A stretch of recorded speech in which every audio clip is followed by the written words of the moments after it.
Hi, it's another episode of the AFCON Daily Show on Citi TV. My name is Nathan Kwao. It's always fun and exciting bringing you this program. It accompanies the AFCON coverage. It helps you get everything that's happening in the AFCON. We've got great chit-chats, previews, reviews, analysis, stats, everything you can imagine that should support your following of the AFCON, which is being played in Cameroon. Send us a WhatsApp message. We'd love to hear from you in Ghana and from everywhere else on the continent on the number 0550-585832, 0550-585832, hashtag AFCON on Citi. Get to us on Twitter at Citi Sports GHA. Would love to read all your comments. Also, if you are watching us outside Ghana, then it's by kind courtesy of DSTV's channel 363 and GoTV channel 182. So thank you for tuning in. We have a lovely show for you between now and the next hour. We'll be right back after this break. Don't go anywhere. I'll introduce my guests and we will have a good time on the show. This is the AFCON Daily Show on Citi TV. We'll be right back. Don't go anywhere. Welcome back. This is the AFCON Daily Show on Citi TV. Thank you so much for staying with us. Let me introduce my wingmen for today. Today we had to switch up the starting 11 a bit. Daniel Cranting has picked up a bit of a hamstring problem, so he's sitting on the bench. We've had to bring in his replacement. Last minute change, we had to fly him in from Cameroon where he was on holiday, but we'll introduce him a little later. But the other guys are here. Susu Graham on the touch. Hello. Hi. Everything cool? Everything is good. The other day I got a message. Somebody was absolutely furious at the FPL tips you gave the other day. I was furious too because I followed them. He said, I won't listen to the professor again. I said, relax, take it easy. It happens sometimes. Wait, he's called the professor? Yes, he's the professor. We have the oracle and the professor. We can't be two oracles. One believes in the metaphysical, the other believes in hardcore science and data. You cannot beat that. Fenton Tahir is also joining us. Hello. Hi. How are you doing? Nice shirt. Today you've ditched the jacket. I have. You're really serious about this tie business because today you've brought a new one. I have. And, I told you that I told you I vex. Yes. So I asked for the vexing. Once I vex, every day I release a new tie. It's a nice tie. It is. All of them are lovely ties. This is good. The Monday tie was lovely. Yesterday's tie was awesome. This is good. This is nice. Tomorrow I come with a yellow tie. I'm doing rainbow Yellow of ties. tie. Okay, all right. Benjamin Nketiah is here. Hello. What up? That was the guy we flew. He was on holiday in Cameroon. We've brought him here just to, It's like you didn't get the memo. Yeah, great minds think alike. How are you doing, Ben? You're good? I'm good. All right, nice to have you here. Have you here. Let's get into our action for the day. Let's start off with the results. And it was a very interesting day of round of 16 action. Senegal, they beat Cape Verde by a goal to nil.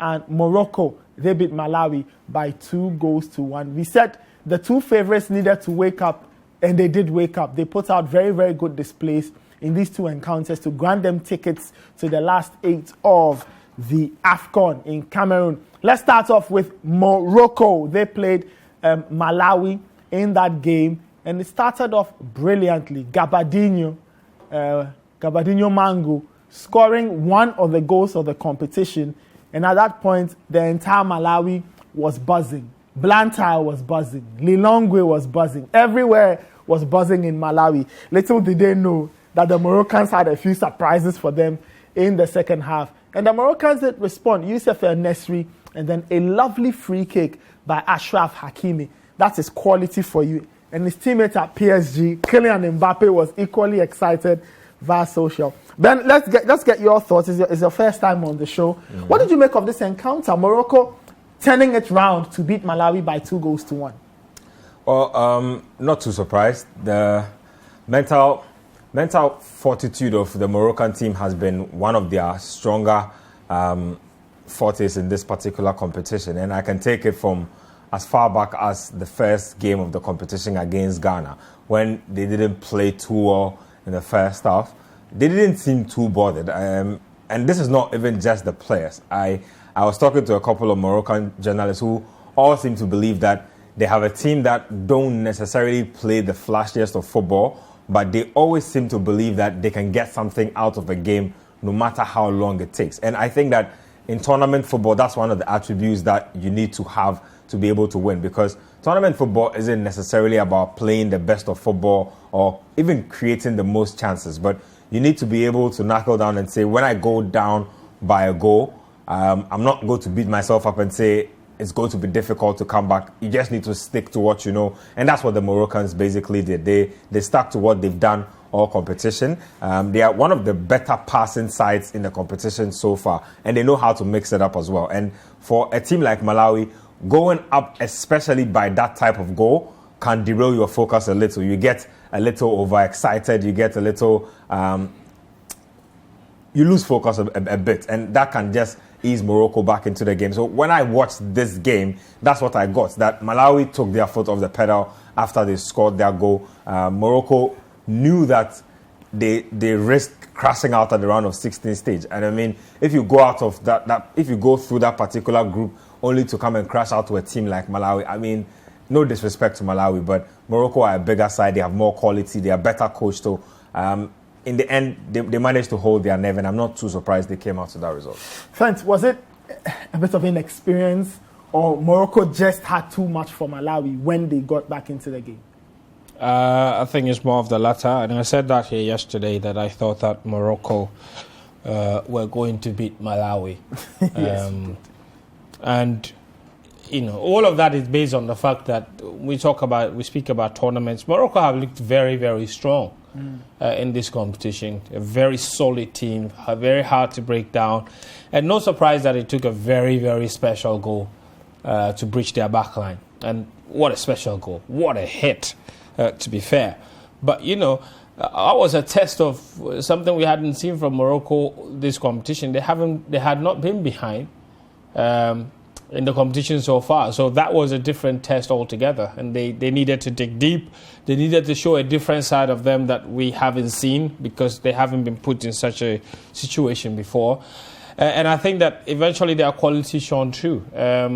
Maybe looking back at the goal, Bono himself will be a little bit disappointed that he let that go in, because I think he was a little bit flat-footed.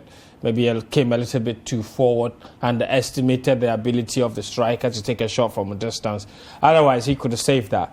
But that aside, I think, you know, where did the two goals come from? Their two biggest players, El Nesri and Achraf Hakimi. And we talk about the fact that in competitions, usually when the quality teams come up against the not so good teams, in the end, it's always the quality and the individual brilliance, the individual talent in the big teams that always shines through. And I think yesterday, Morocco showed exactly what they're one of the favourites to win this competition. Okay. My personal favourite to win this competition. They've looked.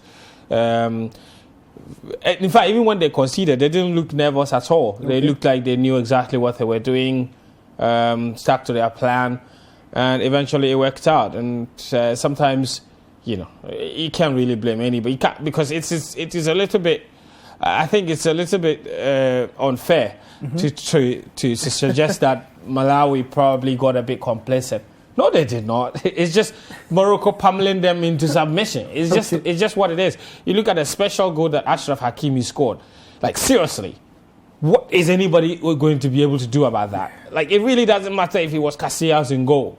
That was beating any goalkeeper. That was beating any goalkeeper. So in that case, you just look at it and you think, you know, it's hard on them, because I think they have been very strong. And they gave Morocco a very, very difficult game. Okay. As many people predicted.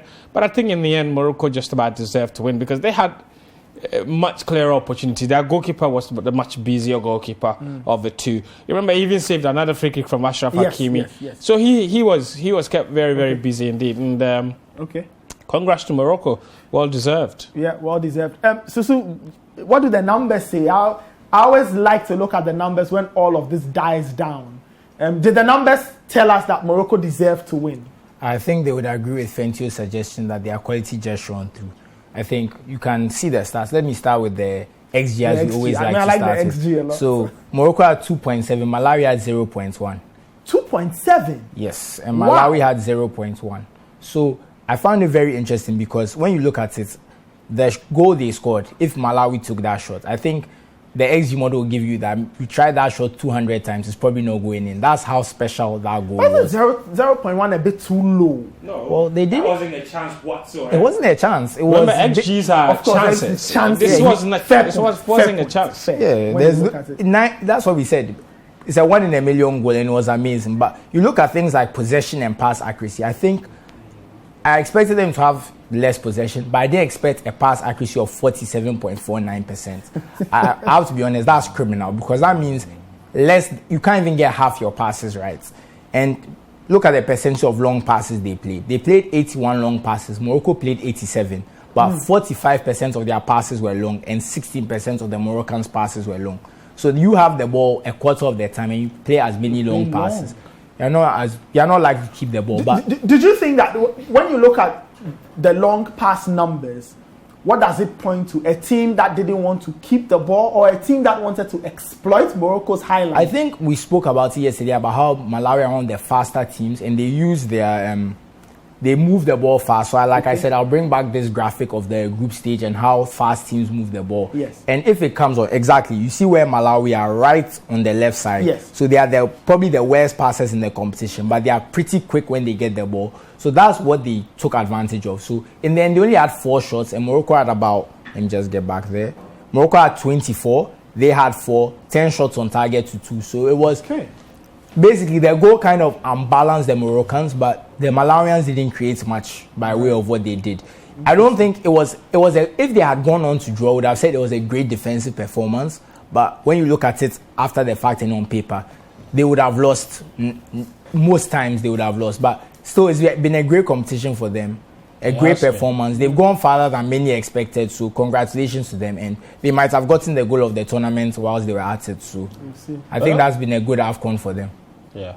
But also, I think when it comes to long passes, usually what I discover, perhaps especially in the case of Malawi, is probably the fact that every single time most of these teams that are always under pressure with an inability to play from the back, they see the long pass as a way of getting the ball out of their dangerous area and try to ease a bit of pressure. Because if they hit it long to the forward play and they lose the ball, they're losing the ball very high up the pitch. Before it comes back, they reorganize. So most defensive teams would have, I think, this horrible success rate when it comes to long passes, but the proportion itself not surprising, considering that they've not had a lot of the ball. All right, so the Atlas Lions showing some class in that encounter.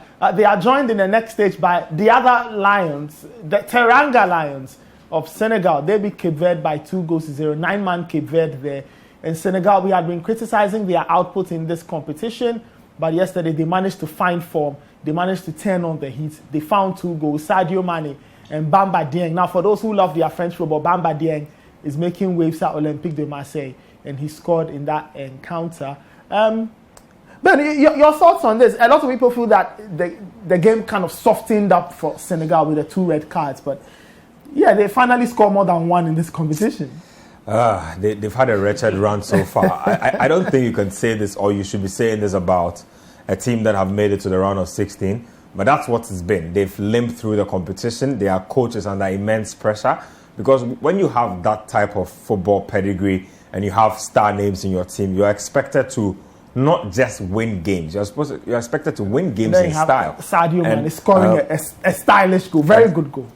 I mean, if you play against Cape Verde, and I've seen Cape Verde play live, they're actually a pretty decent team. And I can tell you for a fact that if this game was 11 against 11, Senegal would have had their hands really full, and this could have ended up with X on their face. So Senegal is bigger than what it currently is, and after this stage is where the real competition comes, because now it gets tighter. You come up against teams that are a little stronger than the guys who managed to squeeze through on the third best place to move it to the round of 16. So yes, this is a decent win for them where they've scored more than 1 goal, but does it paper over the problems in the team, i.e. ability to put away chances, ability to dominate the midfield in a game, and ability to actually also create clear-cut chances in games. So they've had all these issues so far. After Cape Verde, like I'm saying, they will have it a little more difficult. So they'll have to be in their bag to really be able to go deeper into the tournament. All right, Susu, your thoughts from a numerical, statistical perspective. I mean, we have to consider the fact that the goals only came after the red card.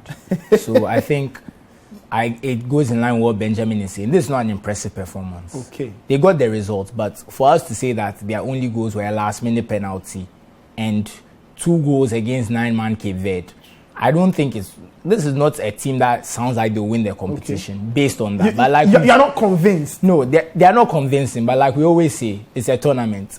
You just have to win the games. You don't have to necessarily play well. Maybe in a league season, you need to be playing well consistently to get past some teams. Okay. But in this, it's not really that important. So let me just get to the numbers quickly. And just goes to show, this is a game that is very difficult to analyze because it wasn't a level game. Okay. So Cape Verde, which I talked about, they are more of a passing side. But you see them today. 36% possession, 65% pass accuracy. So it goes to what Fentio was saying. You are behind the ball, you're just trying to get it loose, you're just trying to get it clear because you don't have the men.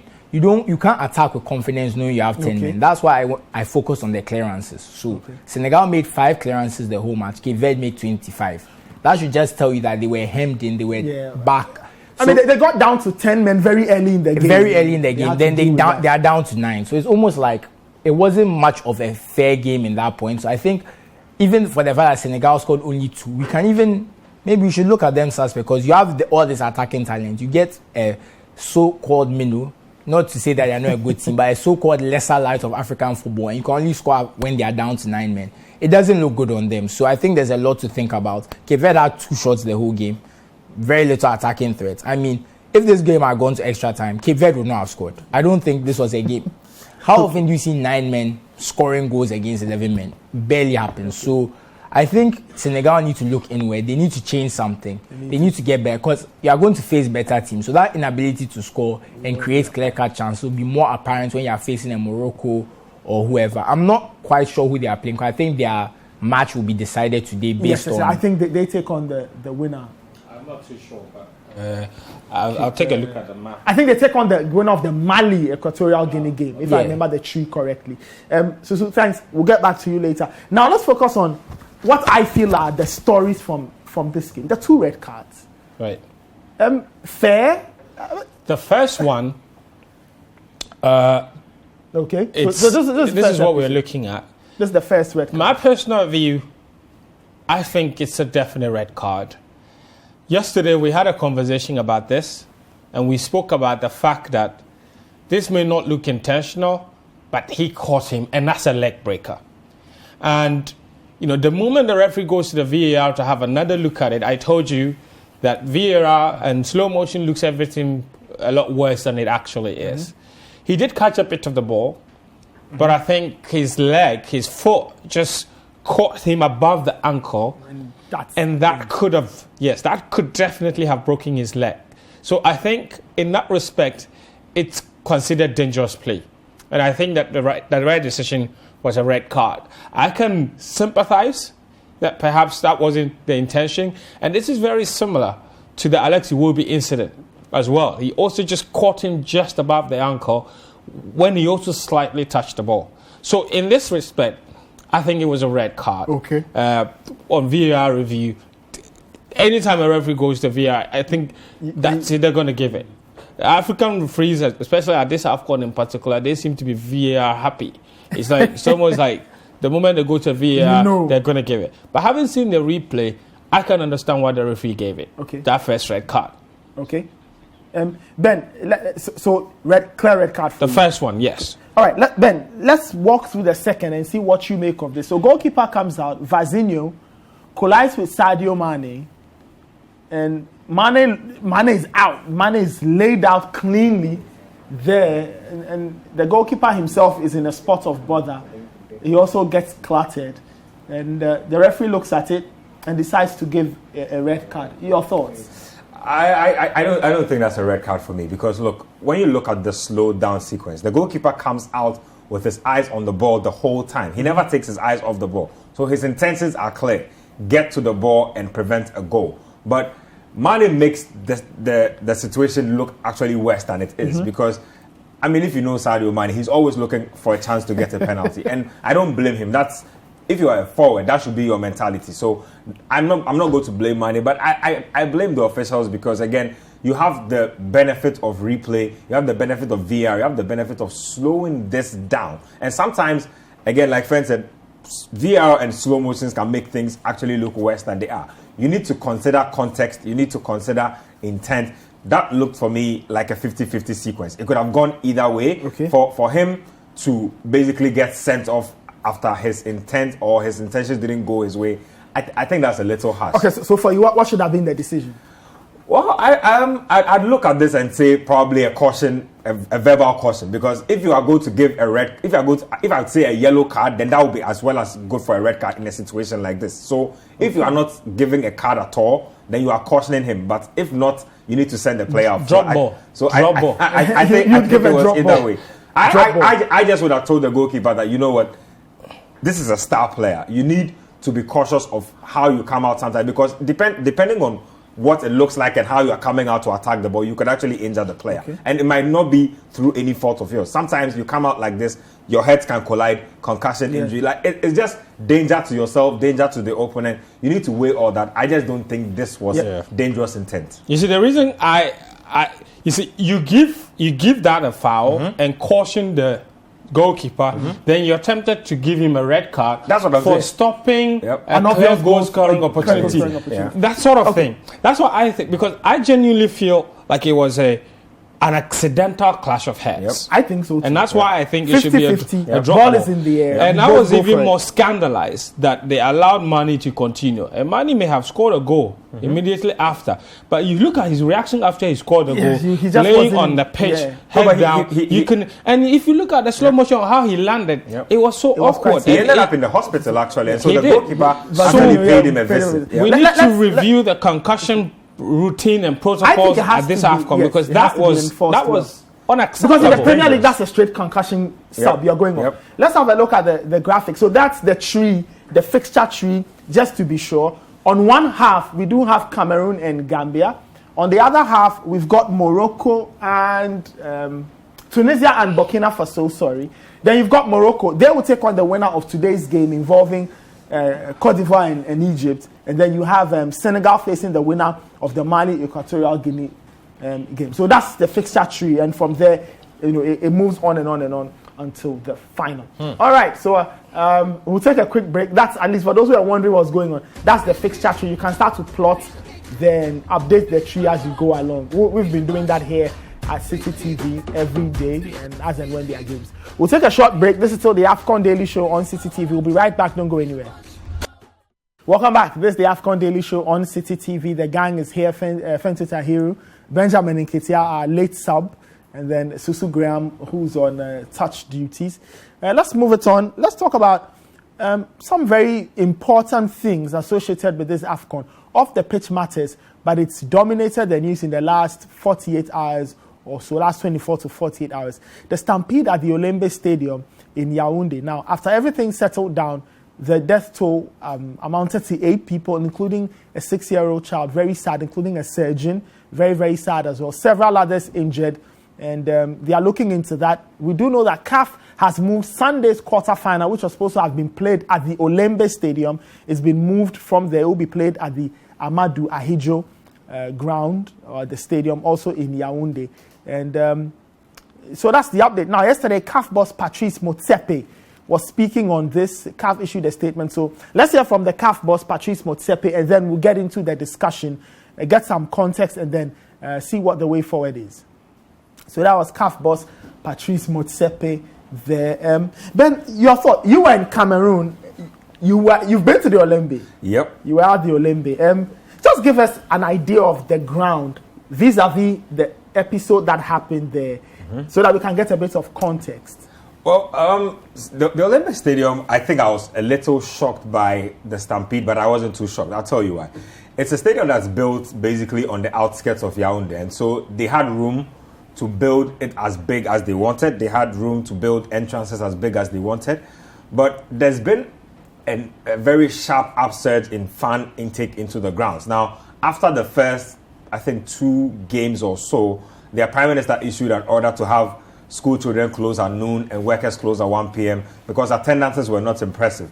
And when you speak to a lot of Cameroonians, you get the sense that the Olympic represents some sort of historic or sort of touristy type ground where, because it's new and most people haven't been to, they need to actually get a chance to observe and have a feel of. And so it's an interesting place. Now, when I was going the first time, I must say that I was telling one of my Ugandan friends that, look, if there's ever a full house here, there will be trouble at this ground, because we had to struggle through a crowd. Now, you need to walk through a walkway that's about like 100 yards or maybe 150 yards before you get to the first batch of gates. Now, what's problematic for me is that even as a media person, right, my accreditation got me through quicker than most, but I basically had to fight through a crowd, had to part the Red Sea and stuff like that to be able to get to where I needed to get to. Now, when you get to the gate itself, what I think should be happening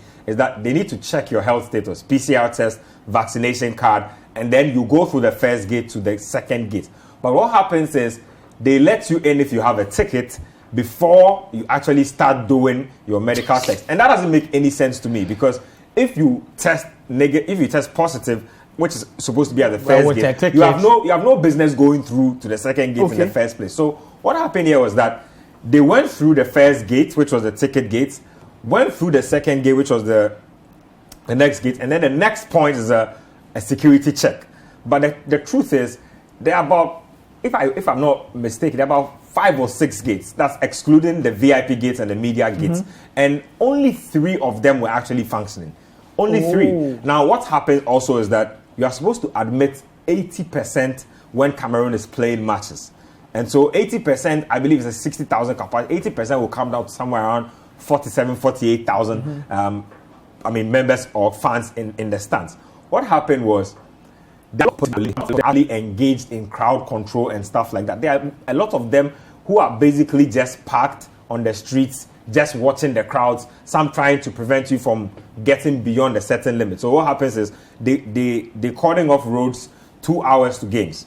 Roads and all adjoining roads. So there's a lot of traffic, there's a lot of chaos, and there are a lot of people who get down from their cars and basically walk. So already you have a crowd walking down this 150-yard walkway that I'm talking about. So they all basically come and converge at one point where you have, say, 5,000 people trying to get through the gates, manned by maybe 10 police people or 10 other LOC members from the CAF organizing committee. Now, that doesn't make any sense to me, Nathan, because like I'm telling you, even with my media press pass, I had to push people aside, so that I could do this. It wasn't a very smooth process. It wasn't very comfortable. And so when I heard that a stampede had happened, I was telling Clive that, look, I told you this will happen. Because this ground is a ground where most Cameroonians actually want to come to and want to come and watch their football. But you are not opening all the gates. And if you listen to Motsepe, he did say that he didn't want to apportion blame before the report comes out today. But he already apportioned blame, because if you watch the full presser, he did say that why were those other gates closed? And that, yes, it is true that the stadium had reached its agreed capacity.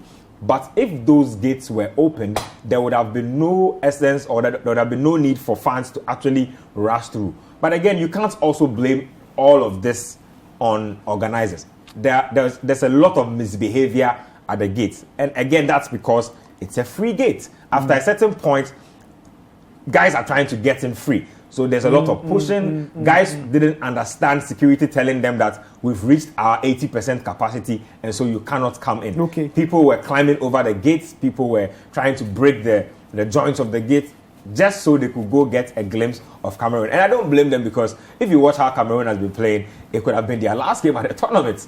And so all of them, like I'm saying, view it as, oh, it's historic, it's the Olympic, we've never been there. Cameroon is hosting this tournament, they are playing this game here. We all need to go have a look. But the security personnel, very, very, heavily inadequate. They are overwhelmed. If you look at the crowd numbers that are coming and the security that are actually deployed to be able to take out the gates, they are overwhelmed. And that's a problem for me, because a lot of their colleagues are basically sitting in the buckets of pickup trucks, just staring into thin air. Others are posted around doing nothing. And so they need to check that out. Again, even aside the gate issue, getting out of the Olympic Stadium after a game is another trouble altogether. Wow. You need to basically spend close to 2 hours. If you're in a car, you are going to spend between an hour and 2 hours just getting out to the stadium to basically where traffic is moderate, not even to your destination. So for most people, I realized after the first game, I had to get an Okada out of there because there was no way I was going to sit in traffic for 2 hours. So I had to get an Okada out of there. And then after I got to the main road from where the stadium ends, we got a taxi and then to our hotel. So the stadium is flashy, the stadium is nice, but there are just a lot of logistical flaws with the stadium, and especially with personnel deployment for the competition. They have a lot of volunteers, they have a lot of policemen around. I think they should be utilizing these people a lot more instead of just letting them look in the air and distribute food and stuff like that. Okay. How long is the travel distance from like the city center to the stadium? That's a good one. So from where I was, which was the Mansell Hotel, that area is called Omnisport. So that's from Omnisport to Olembe is about 35 minutes. And even that was 35 minutes. 35 minutes. And even that was us dodging traffic. We went through a shorter route because, like I'm telling you, 2 hours to games, they block the roads and all the adjoining routes that lead to the stadium. So you either need to use some Appian way somewhere to find your way to the stadium, or you need to get to a point and basically walk like 20 minutes to the ground. Yeah, because the reason I'm asking is that it's, because you mentioned the stadium was out of time, I'm wondering how all of these people got there. It's possible some of them even walked. That's what I'm saying. So most people, if you are in a taxi or you're coming by public transportation, you need to stop at least 20 minutes away from the ground and walk to the ground. And so like I'm saying, most people had converged at a point and were walking down to the ground in crowds. Yeah. So, here's the other question. Are there, like around the stadium, is there public viewing centers there? LED screens? Nope.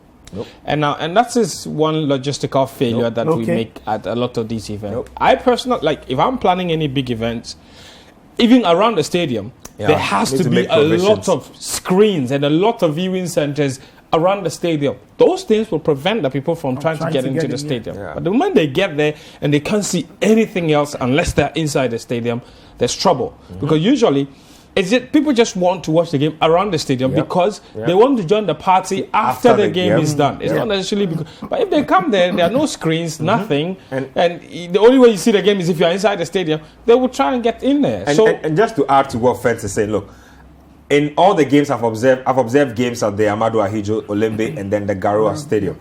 There's not been a single instance where there's been an orderly queue where guys are handing over their tickets, you move up. It's always a huddle and always a crowd. And that's shocking because we are in the COVID era. And the truth is, Cameroonians only respect COVID at their borders, which is the airports. When you get into taxis, when you get into town, if you're wearing a mask, you're the strange one. The culture of mask wearing is basically non-existent. So I picked the taxi once, and I got down from the taxi, and I told the driver that, you know what, this has been one of the best taxi rides I've had. Your car is comfortable and everything, but do me a favor. Wear your mask. Wear your mask and protect your customers. He says there's no COVID in Cameroon. And I'm like, I was asked to do a test at your airport. He says, yes, that is the airport. This is the streets. So this is the sort of mentality that they have. So there's basically no social distancing. There are no queues. There's no order in terms of trying to check. And even with the checking of PCR tests and vaccine cards and whatnot.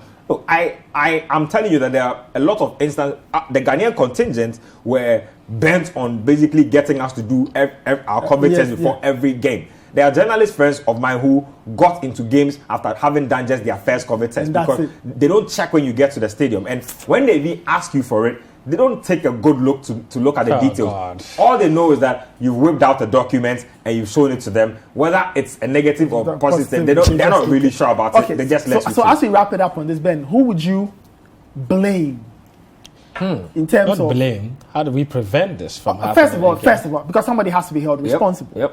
And then we can get to the prevention just quickly before we move on. I just think the LOC have to take responsibility because this is their competition, and they've looked the part a lot. They've just not been as rigorous in following through with the actual actions. And like I'm saying, they have a ton of volunteers assisting at the competition. They have a ton of security men around stadia, around the competition. If you have the presence of mind to say that you are blocking roads and adjoining routes to the stadium 2 hours before games, you should have the presence of mind to be able to allow fans of the game to go watch games in an orderly manner, especially when you know that you've opened free gates and that it's going to get a little chaotic because the host nation is on. And if you have a feel of the kind of euphoria Cameroonians go through when their national team is playing, I mean, it goes without saying that you should be able to put these measures in place. Have fans go into the stadia in an orderly manner. It's very important. Okay, so an inside view of the happenings in Cameroon. Benjamin was there, so he's bringing us greater context and better clarity in terms of the Olembe Stadium and how and why a stampede was probably going to happen. We'll see what CAF will do. What CAF has done initially is to move the game from the Olembe, which is Sunday's quarterfinal, to the Amadou Ahidjo. And then we wait to see whether or not the Olembe will host a few more games before the competition comes to an end. Let me go to some of your messages that have come in on the WhatsApp number 0550585832. Interesting messages. Sami from Sehibekwai says, from what I saw yesterday, I don't think the Cape Verde goalkeeper deserved the red card. This one says, I'm Richie from Legon. The big men in the Morocco team are showing their class. Why is it that there are too many red cards in the round of 16? We discussed that yesterday or 2 days ago. This one says, I'm enjoying the discussion. Morocco did a fantastic job. Congrats to them. If they keep working hard, I'm expecting them to play in the final. Fusheni from Northeast region. Hansen from Adenta says the Moroccans showed why they are one of the best North African teams. What a performance from Ashraf Hakimi. Good strike, good goal. Well done. Dr. T in Kumasi says, I'm still trying to wrap my head around how the medical team allowed Mane to continue after that clash when the goalkeeper was taking off to receive medical attention. There was absolutely no way he was okay after that clash. At best, he must have had a concussion. And he says, good job, Citi Sports team. And he says, welcome back, Benjamin. Your braces have been missed. Tofik from Ketekrachi is asking if there are any updates on Milo GFA and the sports ministry. Well, I do know that they meet today to decide on Milo's fate. Patrick Daniel from Teshin says, it's high time the GFA invested in Ghana football and not just the Black Stars, both grassroots and women's football as well. Just imagine the way they treated Hazaka's ladies. The ladies had to beg corporate Ghana for money before going to a major competition. This one says, are the Black Stars players and technical team watching Comoros, Gambia, and Sierra Leone? If they are they happy with their own display? Can they explain the abysmal and criminal performance to their grandchildren in future and say that I was part of the AFCON team that played in Cameroon in 2021? Ademola from Oibi. This one says, a good day. You guys are making us proud for your deep analysis. But the referees must sit up. They are making the games boring. I don't understand why the Cape Verdean goalkeeper was sent off. To the extent that the keeper was confused and his aim was to send him off without offering the assistance he needed. Ambrose from Bolga. And this one says, Morocco conceded twice. Point. Sorry? It's a good point. Yeah. Their goalkeeper was also concussed, I believe. He was a bit, he kind of lost his bearing a little bit. They were trying to get him off or let him stay. They just have to revise the whole concussion protocol thing because yesterday I'm not sure why has they to serve as exactly. Yeah, I mean, yesterday was it has to be a big wake up call because the way it was handled was poor. All right, the final message says Morocco conceded twice against Gabon. They have a team spirit, but they are playing without pressure, and that will help them, especially without Hakim Ziyech. He wasn't called up for this particular AFCON by the Moroccan team. We still have a few games to look at. We've got Cote d'Ivoire versus Egypt, or Egypt versus Cote d'Ivoire, and then we have Mali versus Equatorial Guinea. Those are the other games in the AFCON. Let me get to... Okay, we'll take a quick break here before we get to Susu to give us a few things in terms of the head-to-head. This is the AFCON Daily Show. We'll be right back. Don't go anywhere. Welcome back. It's still the AFCON Daily Show on Citi TV. We've got 2 more games in a round of 16. Let's start off by looking at the big boy clash. It's Egypt versus Cote d'Ivoire, a repeat of the 2006 AFCON final that the Egyptians won on penalties. Susu, we're coming back to you for the head-to-head and previous history between these two teams. So they faced each other, let me just do my math a little bit quickly, 21 times. Egypt have won 12 and Cote d'Ivoire have won 6. But I think what stands out here is that these matches at the AFCON, Egypt have won every single one. Even their draws, they've won on penalties. So Ivory Coast have never beaten Egypt at an AFCON. They've even lost the final to them. When they get a draw, they even lose on penalties. So history is on the Egyptian side. But when I see the two teams play at this AFCON, I'm looking at Cote d'Ivoire. I think they have a better side. I look at them, they keep the ball well, better than Egypt, and they move it faster. So if you are doing those two things better than the other team, I feel like you are more likely to get things done. And I think what helps the Ivorians is that they have a good balance. They can use the wings, they can use the center. They have Pepe on the right, Zaha on the left. If they don't play, Cornet and Gradel come in. So it's a very tough squad. Haller up top. Then the midfield is very strong and very technical at the same time. Kessie, Sangari, and Michael Seri, exactly. Very good midfielders with the ball at their feet, and they are very good at getting it back. So I think the Egyptians have it against them. I think the only weakness is that the Ivorian defense isn't as convincing, so maybe Mohamed Salah can find space. But I think Mohamed Salah's co-stars just don't. His castmates don't just match up to him in the same way. In the same way, the Ivorians have more quality across the board. So I'm looking at the Ivorians here, but history is on the Egyptian side. But I will stick with the Ivorians. I think history will be made today. Okay, all right. We'll see whether or not that will happen. Let's hear from Egypt and Liverpool forward Mohamed Salah. He has been sharing a few thoughts ahead of today's game. All right, Mohamed Salah there. Fancy says it's tough for everybody. Says anyone can beat anyone. He's not lying. That's really the AFCON. Is it Ashat, a good friend from Uganda that likes to say the AFCON is AFCONing. Yeah. It basically is. It basically is that. You know, it's the most unpredictable competition, I guess, in the whole world at the moment. You know, teams, and that's why he said the smaller teams, and then he revised and he said you can't really say they are small teams anymore because the games are being decided by very small margins. And Egypt and Cote d'Ivoire's match is probably the only game that's never been decided on a small margin, to be honest. Every time every time they win is always with some outrageous scoreline. The last recognizable meeting between the two of them was 2008 at the AFCON. And Egypt won, was it 4-1? 4-1. It was ridiculous. And I remember that. I remember that game. Yes. That was the Amri Zaki of course. thing on Kolo Toure. Oh! It was ridiculous. And Kolo Toure running in the opposite direction. I watched that game. That was in Kumasi. Yes, Egypt were based in Kumasi, so they had they played, in fact, the same thing they did to Cameroon, their opening game. They won 4-2. That was a Zidane show with the football boots celebration. Yeah, great Time memories. Flies. That feels like just yesterday. Yeah, that's why I understand why the Cameroonians want to go to the stadium. Yeah. You know, because I was there, I will never forget. You know, it's it's one of those things that it's a once in a lifetime experience, and I think. This would be a good opportunity for Cote d'Ivoire to really get revenge, mostly because I think Egypt they've not been playing well in this competition. Okay. They scored just 2 goals. The Ivory Coast have scored 6 goals.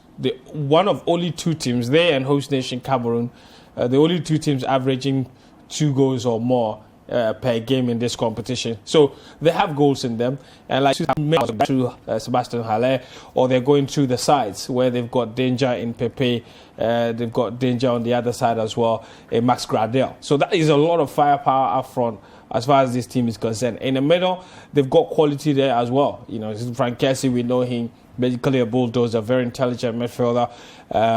Seri is still available for them. At the back, they've got quality. The leadership from Sergio Aurier, I think every time he dons the Cote d'Ivoire jersey, he's a completely different player. So you look at what Ivory Coast have done up to this point, you want to fancy them. But then again, the same thing we said about Nigeria when they were coming up against Tunisia. And we said that, you know, it's a tournament and you never know. You can have a stellar group stage performance. Yep. You get to the knockout stages and you get schooled. Egypt are one of those teams that are capable of that. They haven't played well necessarily, but they're also, apart from the 1 goal they conceded against Nigeria, they're also not conceding. So it looks like defensively their organization is a lot better. But at route 1, and we said this and we keep saying this all the time, wherever and whenever there is quality, there is always a time when the quality shines through. And you never know when Mohamed Salah will show up. Yep. And if you let him show up... But do the Egyptians have a team that can ably support Mo Salah?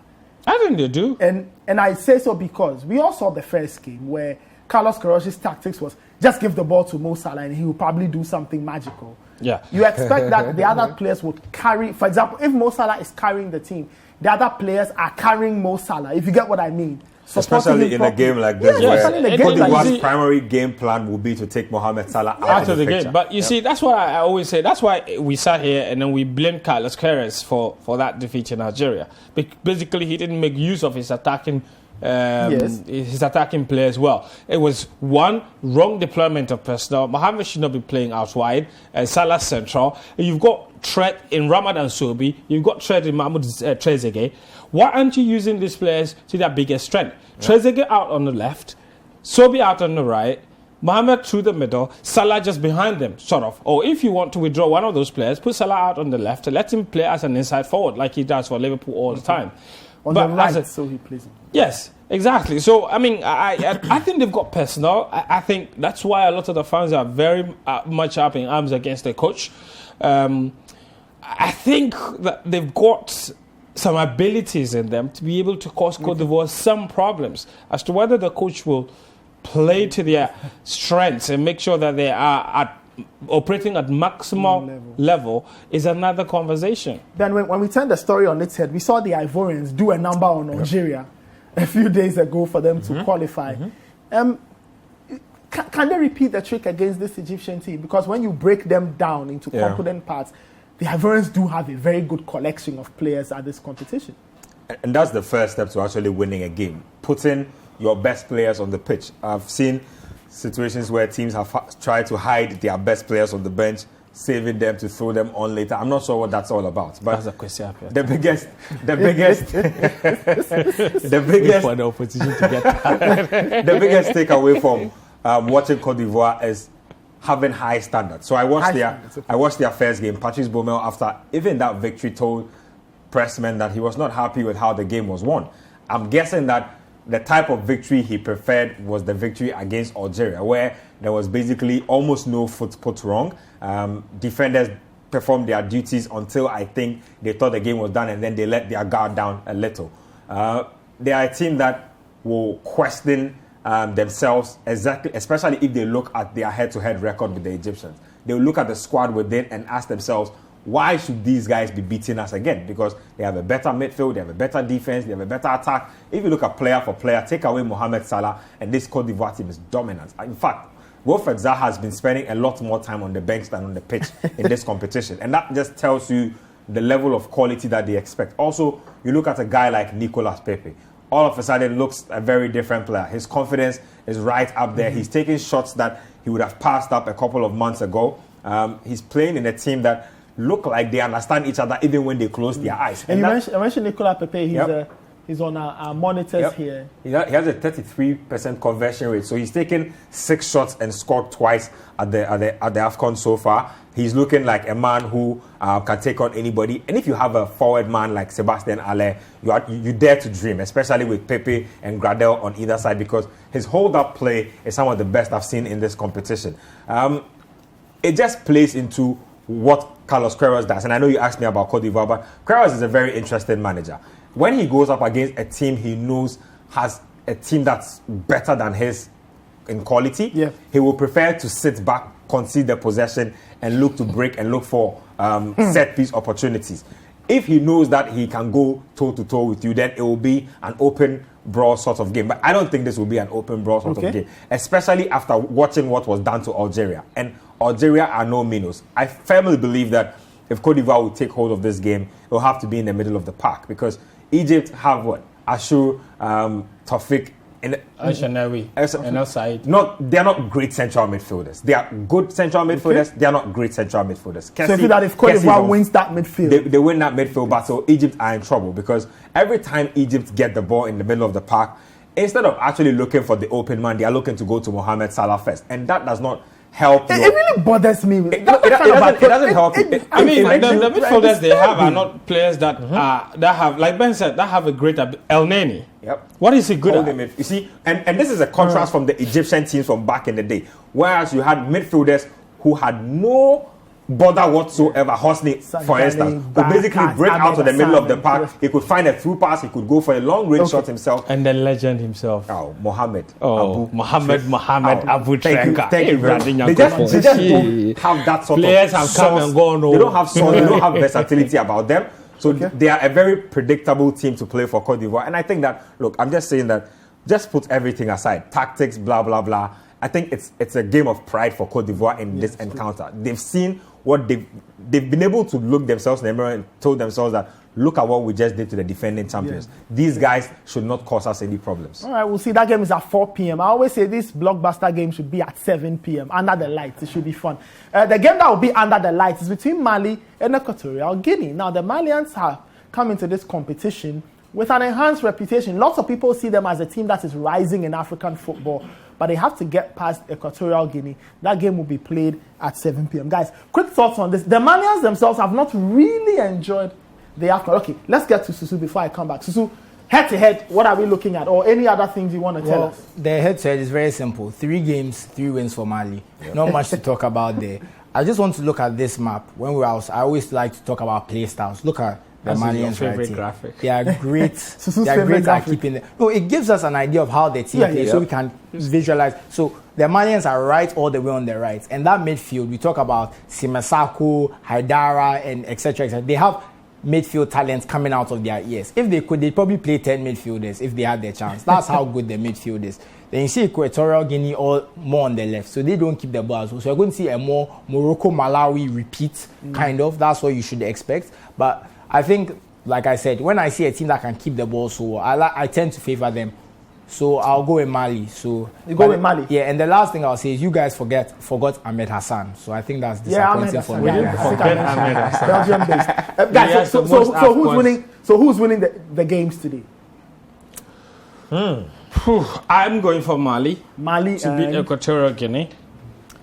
And I'm going for Cote d'Ivoire. I just haven't been impressed with Carlos Queiroz, and I think he will be sacked after this competition. Then, definitely going for Cote d'Ivoire in that game as well. And I'm going for Mali. But you see, let's not forget that Mali are without a knockout victory since 2013. We always talk up their ability. They do well the group stages. They don't go far. The moment they step out of the group phase, it becomes a problem for them. And they have a thing for scoring second half goals. If you let this Equatorial Guinea team grow in confidence and feel as if they can play with you, you are in trouble. All right, man. And that's our show. We'll be back tomorrow to guide you through everything that happened, pick out the high points and all of that. But thank you very, very much for watching. We appreciate all the messages that came through. Thank you to the entire production crew for putting it together. We are back tomorrow. This has been the AFCON Daily Show. My name is Nathan Carl. Enjoy the rest of your day. Stay safe, take care, and bye.